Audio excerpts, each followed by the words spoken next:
We're in the Albertina, and we're looking at a Modigliani called Young Woman in a Shirt. It's a fairly classical Modigliani. She's not really in her shirt. No, that's true. She seems to be holding some sort of white cloth against her. But you use the word classical, and I think that makes a lot of sense. We notice these lovely curves of her contours, and that calls to mind ancient Greek sculpture, or even the nudes of Ang with their elongated, sinuous contours. There's this real crisis. I think, here we have somebody coming out of the Italian tradition who is very much a modernist, but trying to find a kind of relationship between the 20th century, between all of the precepts of modernism and its self-consciousness, and of course its history as well. But there's so much emphasis on the self-aware use of material. Look at the quality of the skin. So often, you refer to Ang, you might think of this kind of porcelain-like quality to the skin of the more academic traditions coming out of the 19th century.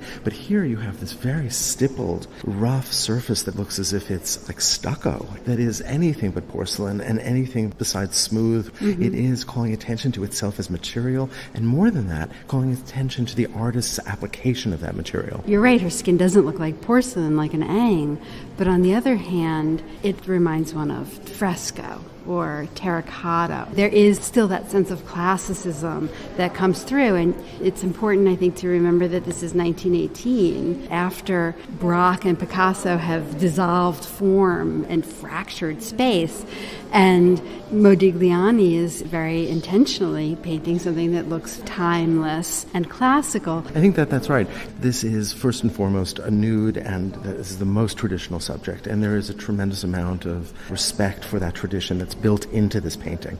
But at the same time, he's also emphasizing a kind of system of seeing or a system of representation that has less to do with what he's observing and more to do with the painting itself.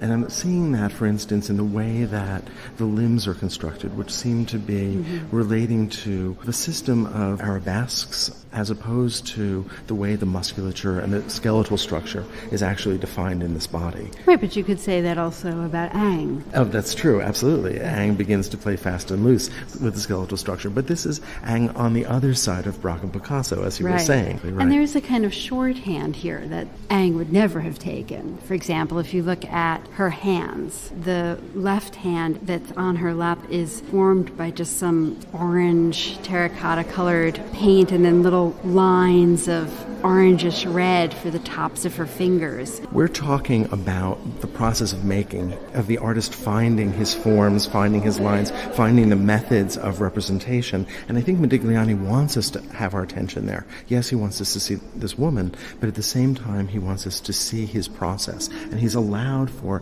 his pencil lines to remain present. And even the canvas underneath in many areas. That's right. And for a variety of different kinds of strokes, different kinds of brushwork, different touches.